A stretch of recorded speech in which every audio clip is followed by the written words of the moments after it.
स्वागत है स्टूडेंट्स आपका हमारे चैनल पर। आज हम करेंगे कक्षा 8 में विषय विज्ञान की 8 ग्रेड अभ्यास पुस्तिका का अगला पाठ नंबर 11 बल तथा दाब। इससे पहले कि हमने सभी पाठ कर लिए हैं, तो चलिए स्टार्ट करते हैं प्रश्न नंबर 1 से।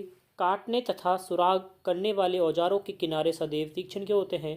काटने तथा सुराग करने वाले औजारों के किनारे तीक्ष्ण इसलिए होते हैं क्योंकि किनारे तीक्ष्ण होने के कारण पर्याप्त दाब उत्पन्न हो पाता है, जिससे आसानी से सुराग हो जाता है या कटिंग कार्य हो पाता है। प्रश्न नंबर 2 है,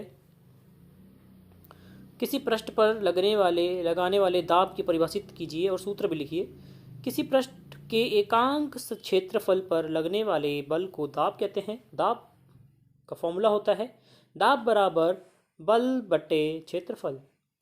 बल लगाने पर किसी वस्तु में क्या क्या परिवर्तन हो सकता है? किसी वस्तु के विराम अवस्था से गति में ला सकते हैं, गतिशील वस्तु की चाल में परिवर्तन कर सकते हैं, गतिशील वस्तु की दिशा में परिवर्तन और वस्तु की आकृति में परिवर्तन कर सकते हैं।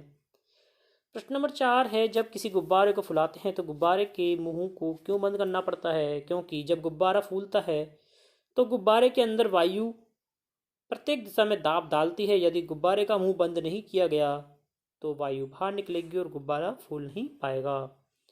प्रश्न 5 देखिए, निम्नलिखित सारणी में वस्तु की स्थिति के समकक्ष कार्य को अपकर्षण व अभिकर्षण में व्यक्त करना है।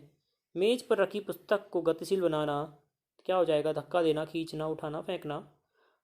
अपकर्षण में हाँ लिखेंगे, अभिकर्षण में हाँ लिखेंगे।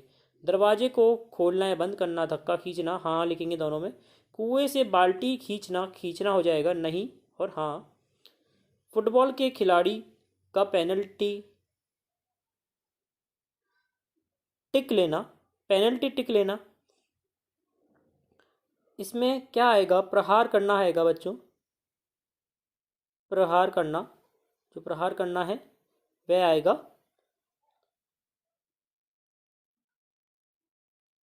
और यहाँ पर क्या लिखेंगे? अपकर्षण में हाँ लिखेंगे, अभिकर्षण में भी हाँ लिखेंगे। किसी मेज की दराज को खोलना, खींचना हो जाएगा नहीं और हाँ।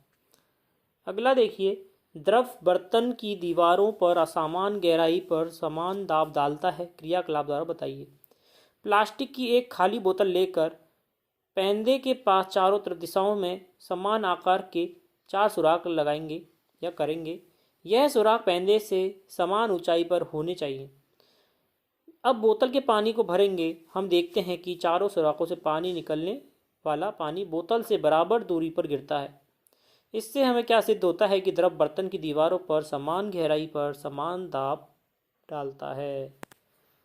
अगला है प्रश्न नंबर 7, वायुमंडलीय दाब से आप क्या समझते हैं? उदाहरण देकर समझाइए।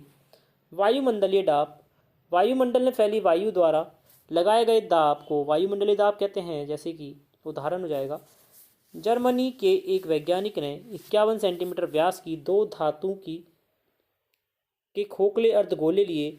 उन गोलों को एक साथ जोड़कर उनके बीच वायु निकाल दी तथा प्रत्येक अर्धगोले पर 8-8 घोड़े विपरीत दिशा में खींचकर अलग करने के लिए लगाए, परंतु वायु का दाब इतना अधिक था कि इतने घोड़े अर्धगोले को अलग नहीं कर पाए।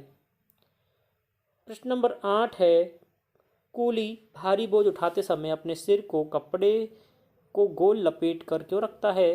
कूली भारी बोझ उठाते समय अपने सिर पर कपड़े को गोल लपेट कर इसलिए रखता है कि इस प्रकार से अपने शरीर से बोझ के संपर्क क्षेत्रफल को बढ़ा देता है, अतः उनके शरीर पर लगने वाला दाब कम हो जाता है और बोझ वे आसानी से उठा पाते हैं।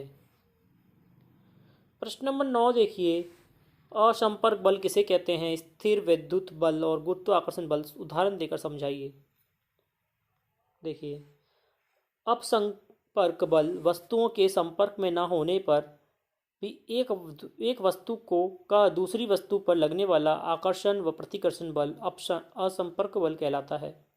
स्थिर विद्युत बल एक स्ट्रॉ के 2 बराबर टुकड़े करके एक को स्वतंत्रतापूर्वक धागे से लटका देंगे, दूसरे को स्ट्रॉ को कागज की सीट पर रगड़कर लटकी स्ट्रॉ के पास लाने पर लटकी स्ट्रॉ के पास हम जैसे लेके आते हैं, तो इस प्रकार से एक अवशोषित वस्तु द्वारा किसी दूसरी वस्तु पर लगाया गया बल स्थिर विद्युत बल कहलाता है। गुरुत्वाकर्षण बल विश्व में सभी वस्तुएं चाहे छोटी हो या बड़ी एक दूसरे को ऊपर लगती है, ये गुरुत्वाकर्षण बल कहलाती है। अगला है निम्नलिखित को समझाना है। द्रव द्वारा लगाया गया दाब द्रवों द्वारा किसी बर्तन की तली पर लगाए जाने वाला दाब द्रव के स्तंभ की ऊंचाई पर निर्भर करता है तथा द्रव बर्तन की दीवारों पर समान गहराई पर समान दाब डालता है। चुंबकीय बल क्या होता है?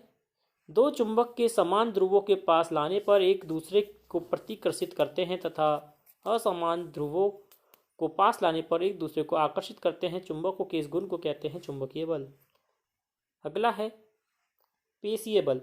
पेशीय बल जो बल मांसपेशियों के क्रिया स्वरूप लगाया जाता है उसे पेशीय बल कहा जाता है, जैसे पानी से भरी बाल्टी को उठाना, बैलों द्वारा बैलगाड़ी को खींचना। तो स्टूडेंट्स, ये था हमारा पूरा बल और दाब का पाठ का पूरा सॉल्यूशन। आपके लिए काफ़ी डिटेल में हमने हर एक प्रश्न को सॉल्व किया है। आपकी एनसीईआरटी की जो आपकी किताब है उसी में से तो बिल्कुल सटीक और सही है, तो आप पूरा कर पाएंगे आसानी से और अच्छे से अच्छे मार्क्स ला पाएंगे। धन्यवाद।